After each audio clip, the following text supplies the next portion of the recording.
This is Seahawks Today. I am your host, Will Ortner, and I was excited to report to you about all the great injury news that the Seahawks were having. In all of the lead up before practice, it was this guy's going to return from IR. This guy's injury isn't as bad as it was before. This is happening for this player. Hey, it's positive.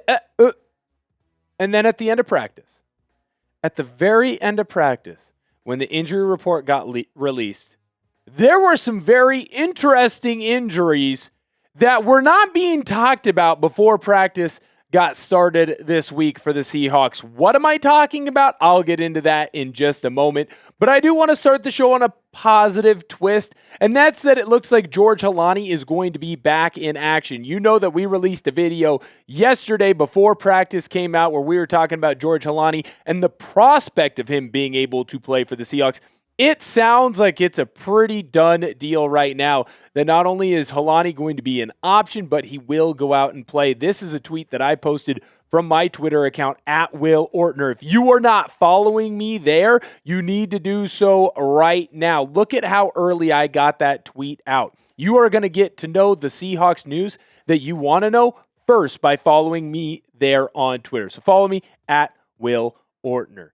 The key injuries that we're going to dive into, we're going to start from quarterback down. And so the first injury that we have to talk about, of course, is to QB1 and Sam Darnold. Now, he is obviously dealing with that same oblique core injury that he dealt with last week. He ended up suffering it kind of randomly and scarily on Thursday last week.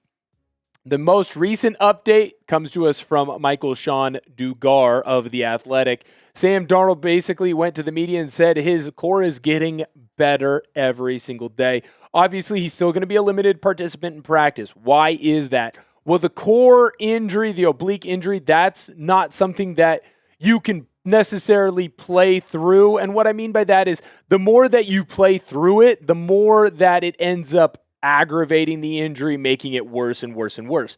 The best way to heal a core injury, to heal an oblique injury, is for rest. Well, unfortunately for Sam Darnold, but fortunately for a lot of us Seahawks fans, Sam Darnold doesn't get to rest. He has to prepare every single week for a football game, and he has to go out and try and win not only this NFC Championship game, but hopefully games later on. So I personally don't care how many reps in practice Sam Darnold gets. What I care about is that Sam Darnold is able to go out on Sunday and let it freaking rip. Is he going to be able to throw the football just like he did to JSN in the back corner of the end zone for a touchdown? Because we need Sam Darnold to be able to make that type of throw, because that type of throw is going to come up every now and again in this game against the LA Rams. There are going to be 4 or 5 key throws, and Sam Darnold has to be ready to go for it. At this point in the year, I don't need to see what he does out at practice. I need to see what he does on Sundays.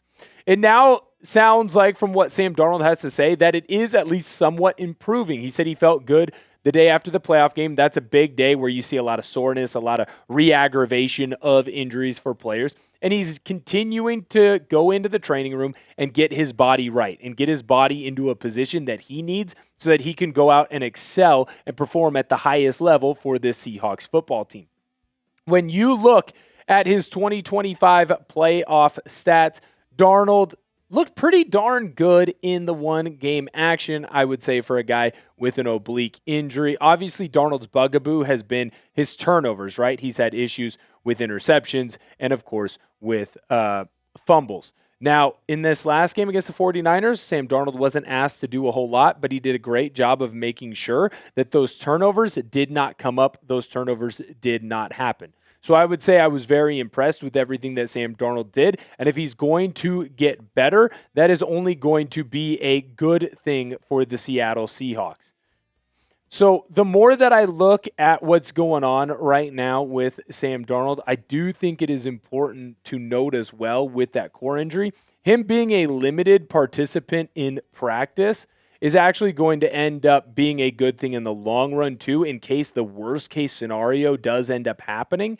Because if Drew Lock is getting a couple of reps here and there, if we do need to call on to him because of a big hit, that does mean that he will at least have some practice reps ready to go into the game. Great is Sam Darnold's first playoff performance this year for the Seattle Seahawks? Well, frankly, his first playoff performance as a Seattle Seahawk. A, B, C, D, or F down below in the comment section. Let me know. I personally think that it was a pretty solid A. To be honest, after all the injuries, all the circumstances around it, pretty solid A. The next key injury that we have to talk about is left tackle Charles Cross, and this is where the interesting news kind of starts popping up, not just for this Seahawks team, but specifically for this offensive line. Now, Charles Cross was able to go through all of the walkthrough with the Seattle Seahawks, obviously dealing with that foot injury, but there was a discussion before about how much of practice he was actually going to be able to see. Now, I'll tell you, before we get into any of the other injury designation for some of the other Seahawks, I believe that Cross has to play on Sunday, and I think that Seattle is doing the best thing for him.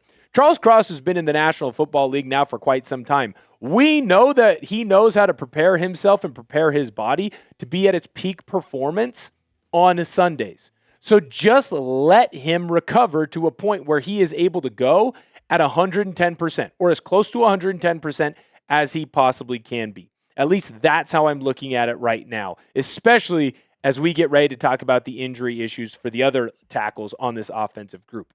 Before we do that, though, I have to let you know about the proud sponsor of today's video, and that, of course, is our good friends over at Prize Picks. The big game is almost here, and there's no better way to cash in during America's biggest sporting event than Prize Picks, where it always feels good to be right.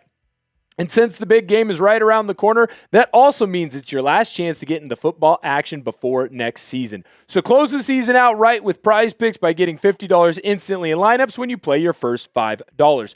Find your community on Prize Picks. With the new social feeds feature, you can share Prize Picks with your friends and copy lineups from winners with a single click. Copy lineups you like or use them as inspiration for your own picks. You can even follow Prize Picks partners like us and tail or fade our picks with just one click. New feature alert! Prize Picks now has early payouts. If your player gets off to a hot start, you now have the option to cash out those winnings before the game even finishes.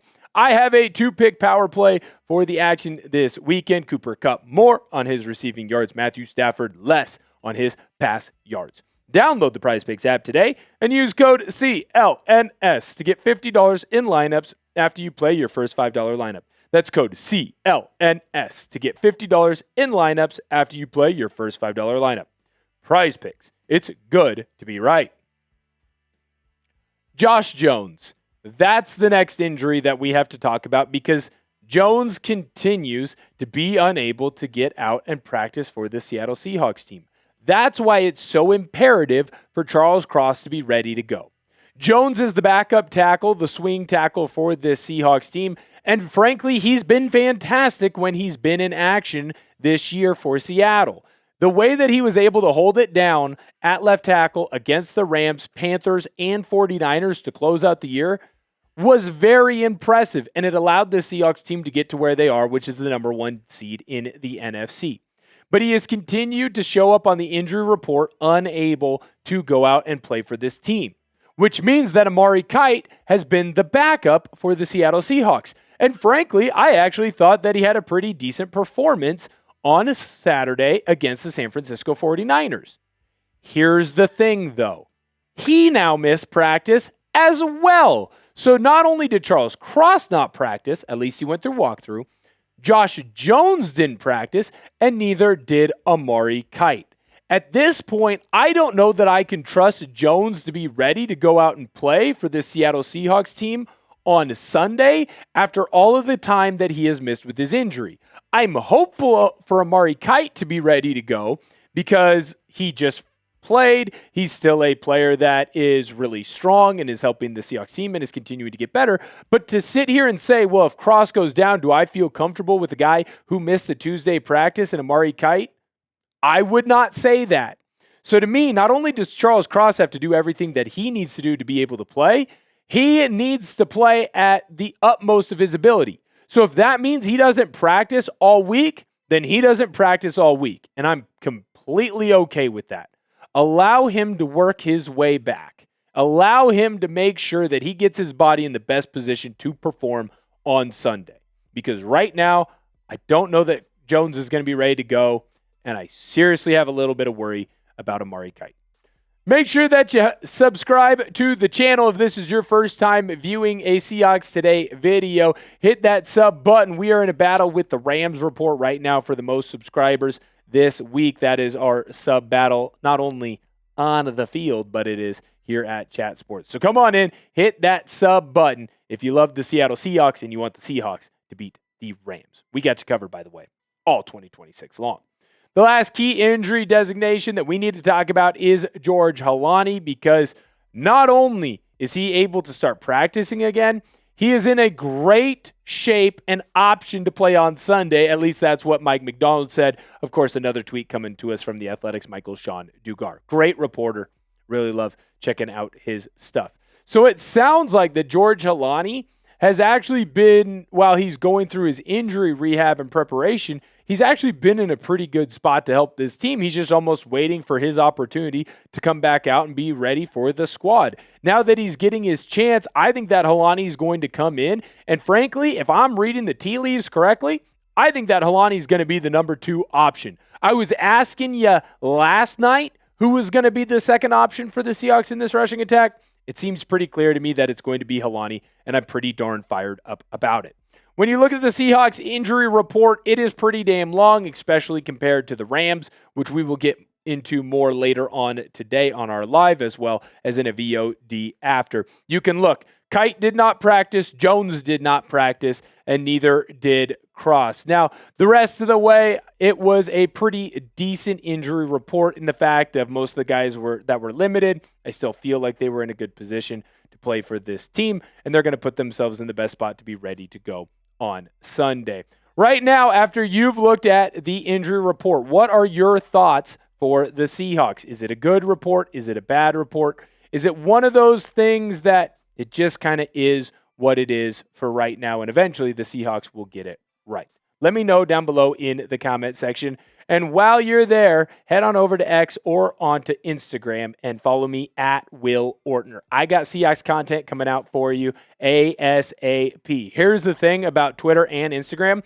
The minute that there's breaking news for the Seahawks, I'm going to post about it there first. So if you want to be up to date and learn the most recent Seahawks news or rumors first, make sure you hit that follow button on me over there. Plus, if it's Instagram, I do a pretty good version of Blue Steel.